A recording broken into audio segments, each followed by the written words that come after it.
नमस्कार, study IQ IAS Hindi platform पर आपका स्वागत है। दोस्तों, आज हम लोग मुद्दे की बात कार्यक्रम में एक बेहद ही चर्चित मुद्दे पर बातचीत करने वाले हैं और यह मुद्दा जुड़ा हुआ है विज्ञान और प्रौद्योगिकी से और कुछ हद तक आर्थिक व्यवस्था से भी। आइए इस पर बातचीत करते हैं। यहाँ पर आप सामने पैनल पर देख रहे होंगे, क्या है एवरीथिंग ऐप, है ना। एवरीथिंग ऐप कहने का मतलब यहाँ पर क्या है कि ऐसा ऐप जो कि हर काम कर सकता है। हालांकि ये तो अपने आप में एक अतिशयोक्ति होगी कि हर काम कैसे कोई ऐप कर सकता है, लेकिन कुछ सीमा तक यह एक ऐसा ऐप बन रहा है, एक ऐसे ऐप की बातचीत चल रही है जिसके माध्यम से कई सारी सुविधाएं, कई सारी सेवाएं ली जा सकती हैं। और इसी के कॉन्टेक्स्ट में आज की चर्चा में हम लोग विभिन्न आयामों के आधार पर यहाँ पर हम लोग डिस्कस करेंगे। यहाँ पर सामने जो पैनल पर एक व्यक्ति की तस्वीर आप देख रहे हैं, इनको आप पहचानते होंगे, जानते होंगे। यह और कोई नहीं, एलन मस्क हैं, है ना। एलन मस्क ये एक इंजीनियर भी हैं, एक उद्योगपति भी हैं और दुनिया के जाने माने अमीर व्यक्तियों में से एक भी हैं, है ना। तो एलन मस्क ने हाल ही में इस संदर्भ में एक बात कही है कि हम एवरीथिंग ऐप बनाने वाले हैं, सुपर ऐप बनाने वाले हैं। और इसी को मद्देनज़र रखते हुए आज की चर्चा यहाँ पर महत्वपूर्ण हो जाती है कि आखिर जिस एवरीथिंग ऐप की चर्चा ये कर रहे हैं उसका मतलब क्या है और इसका महत्व क्या हो सकता है। क्या ऐसा कोई ऐप पहले से मौजूद है भी या नहीं है, इस सब पर हम आज की चर्चा में बातचीत करेंगे। आइए शुरुआत करते हैं। एलन मस्क ने एवरीथिंग ऐप बनाने का विचार रखा है। एवरीथिंग ऐप के बारे में मैंने अभी आपको हिंट दिया भी है कि एक ऐसा ऐप, एक ऐसा एप्लीकेशन जो कई सारी सेवाएं, कई सारी सुविधाएं मुहैया करवा सकता है। ठीक है, इसे क्या कहा जा रहा है? सुपर ऐप की संज्ञा भी इसे दी जाती है, सुपर ऐप। आप मॉल में गए होंगे, मॉल में कई सारी दुकानें होती हैं, कई सारे को ऐसी दुकानें मिलेंगी जहां पर आप अपने मनपसंद के हिसाब से कोई भी काम कर सकते हैं, खरीद सकते हैं, कुछ भी आप देख सकते हैं, आप वहां पर मूवी भी देख सकते हैं, है कि नहीं। तो ये जो मॉल है, इसी मॉल को आप यहाँ पर उदाहरण के तौर पर समझ सकते हैं सुपर ऐप के कॉन्टेक्स्ट में, है ना। यानी कि एक ऐसा मंच जहां पर आपको कई सारी सेवाएं एक ही जगह पर मुहैया करवाई जा सकती हैं और उसका आप आनंद उठा सकते हैं। ठीक है, एशिया और दुनिया भर की तकनीकी कंपनियों में ऐसे ऐप का इस्तेमाल किया जा रहा है। मैंने पहले भी कहा कि क्या एक ऐसा ऐप जो बातचीत कर रहे हैं एलन मस्क, इस ऐप को पहली बार लॉन्च करने की बात हो रही है या फिर इससे पहले भी ऐसा ऐप आया है। लेकिन यहाँ पर जो महत्वपूर्ण बात है वो यही है कि ऐसा ऐप पहले भी आ चुका है और चीन ने वी चैट, है ना, वी चैट नाम से बहुत पहले ही इस तरीके का एक सुपर ऐप या फिर कहें एवरीथिंग ऐप नाम से एक एप्लीकेशन बनाया हुआ है। ठीक है, इसी तरीके से ग्रैब, है ना, ग्रैब जो है ये दक्षिण पूर्वी एशियाई देशों में एक महत्वपूर्ण सुपर ऐप की भूमिका निभाता है और जो वी चैट है ये कहाँ पर, तो चीन में। ठीक है ना। तो कहने का मतलब यहाँ पर यही है कि इस तरीके से एशिया और दुनिया भर के जो प्रौद्योगिकी कंपनियां हैं, तकनीकी कंपनियां हैं, वो अपने अपने स्तर पर अपने अपने सुविधाओं को मद्देनज़र रखते हुए इस तरीके के ऐप का इस्तेमाल कर रही हैं।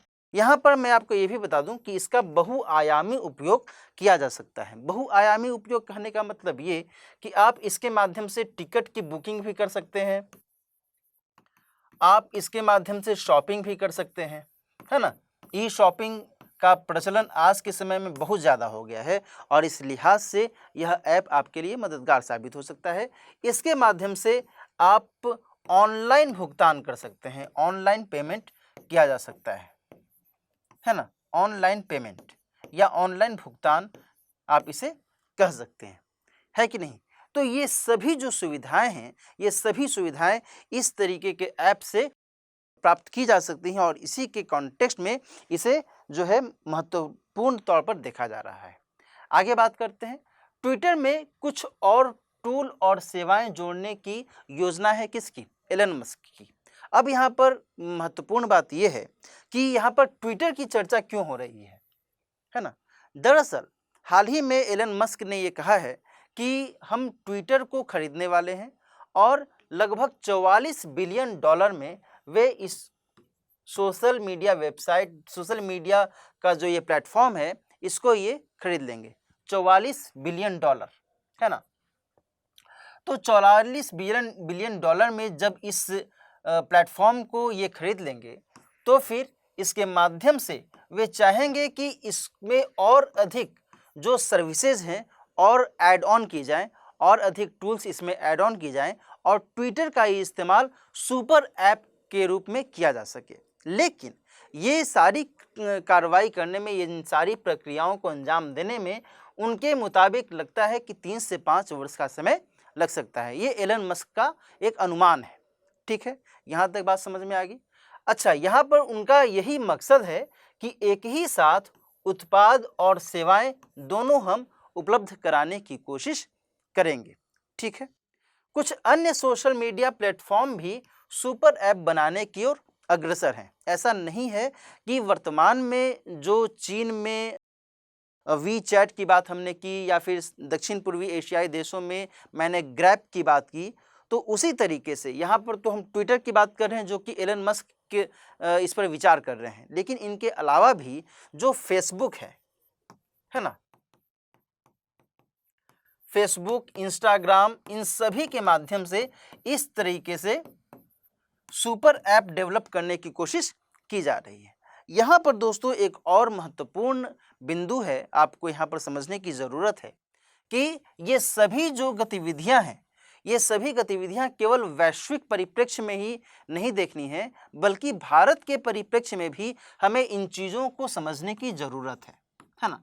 भारत के परिप्रेक्ष्य में आखिर सुपर ऐप की भूमिका किस तरीके से महत्वपूर्ण हो सकती है, और क्या भारत में इस तरीके की गतिविधियां चल रही हैं, यह भी एक महत्वपूर्ण बिंदु है। यहाँ ध्यान रखिएगा कि भारत जो है एक अधिक जनसंख्या वाला देश है। विश्व में दूसरी सबसे बड़ी जनसंख्या कहाँ पर है, तो भारत में है। ठीक है, यहाँ पर जो जनसंख्या है वे आज के समय में किस इसका उपयोग सबसे अधिक मात्रा में सबसे अधिक संख्या में कर रही है, तो मोबाइल फोन का, है कि नहीं। और मोबाइल फोन में भी स्मार्टफोन का। क्लियर, स्मार्टफोन का उपयोग बहुत व्यापक पैमाने पर किया जा रहा है भारत में उपभोक्ताओं के द्वारा। और इस स्मार्टफोन के माध्यम से क्या किया जा रहा है, तो ऑनलाइन शॉपिंग की जाती है, फूड ऑर्डर किए जाते हैं। आप अलग अलग प्लेटफॉर्म से, अलग अलग जगहों से आप अलग अलग सेवाएं लेते हैं इसके माध्यम से, स्मार्टफोन के माध्यम से, है कि नहीं। तो इस कंटेक्स्ट में जो सुपर ऐप की भूमिका है वो यहाँ पर भी देखी जा रही है ना।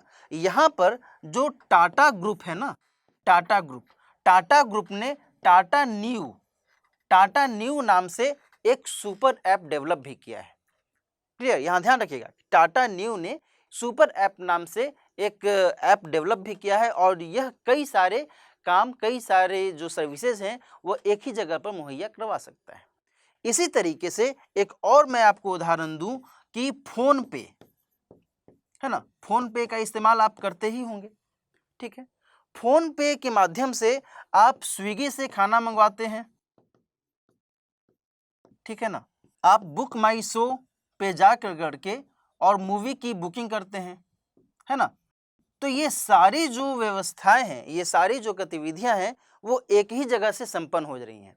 आप कहीं जाना चाहते हैं, कहीं भी आप ट्रैवल करना चाहते हैं, तो आप यहीं से फ़ोन पे के माध्यम से ही आप उसको पेमेंट कर देते हैं।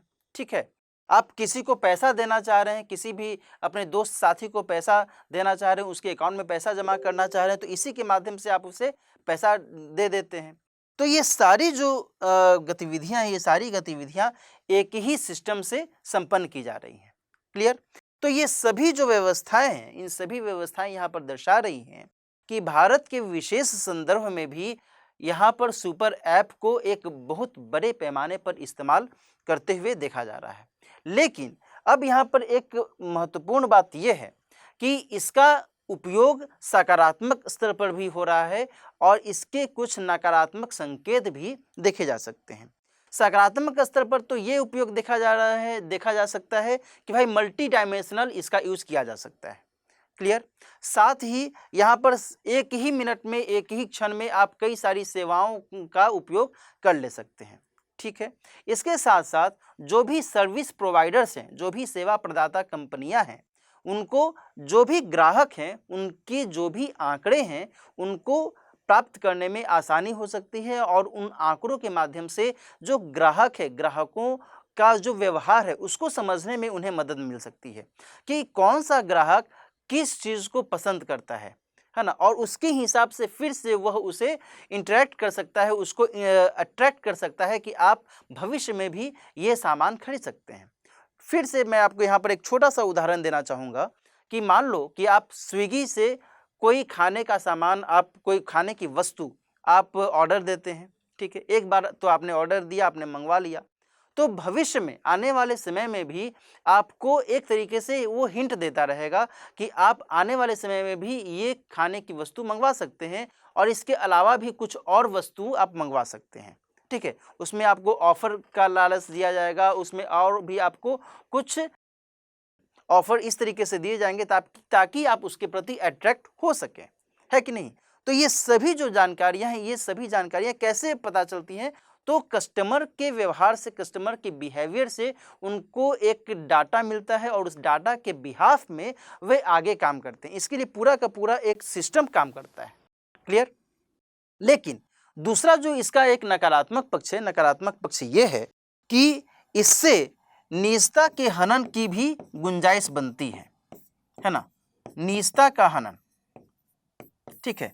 अब भाई कोई व्यक्ति स्विगी से एक बार ऑर्डर दिया तो यह आवश्यक नहीं है कि वो बार बार उसी से ऑर्डर दे या फिर बार बार वही वस्तु मंगवाए या फिर वहीं से मंगवाए, है ना। ये उसकी अपनी निजता पर डिपेंड करता है। लेकिन जो आंकड़े कलेक्ट कर लिए जाते हैं उसके आधार पर एक तरीके से कहा जा सकता है कि उसको पुश किया जाता है कि आप यही काम कीजिए, है ना। तो यह जो स्थिति है, यह स्थिति प्राइवेसी के उल्लंघन को दर्शाता है, निजता के हनन को दर्शाता है, ठीक है।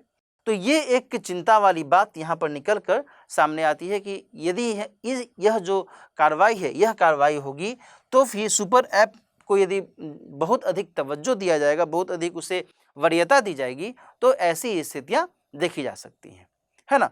तो ये सब कुछ चिंताएं हैं जिसको यहाँ पर मद्देनज़र रखते हुए सुपर ऐप के डेवलपमेंट को तरजीह देने की आवश्यकता है। यदि इसके कंटेक्स्ट में जो भी नकारात्मक गतिविधियां हैं, उन नकारात्मक गतिविधियों को भी नियमित किया जाता है, रेगुलेट किया जाता है, विनियमित किया जाता है, तो फिर इसका एक बेहतर प्रभाव देखा जा सकता है। अन्यथा इसका एक जो निगेटिव इम्पैक्ट है वो भी यहाँ पर सामने दिखता है ना। तो ये सारी जो चीज़ें हैं यहाँ पर आपको समझने की ज़रूरत है। भारत में सुपर ऐप को लेकर करके क्या वस्तु स्थिति है और इसमें भारत में सुपर ऐप को लेकर के क्या एक रुझान देखा जा रहा है और यह रुझान क्यों देखा जा रहा है, ये आप इसके माध्यम से समझ सकते हैं। जहाँ तक बात है वैश्विक लेवल पर, तो वैश्विक लेवल पर जो गतिविधियाँ चल रही हैं उसके कॉन्टेक्स्ट में मैंने यहाँ पर आपके साथ चर्चा की है, ठीक है ना। तो आइए इस चर्चा के आधार पर एक सवाल देखते हैं। सवाल है, चर्चा में रहा सुपर ऐप क्या है, इसकी उपयोगिता के बारे में बताइए।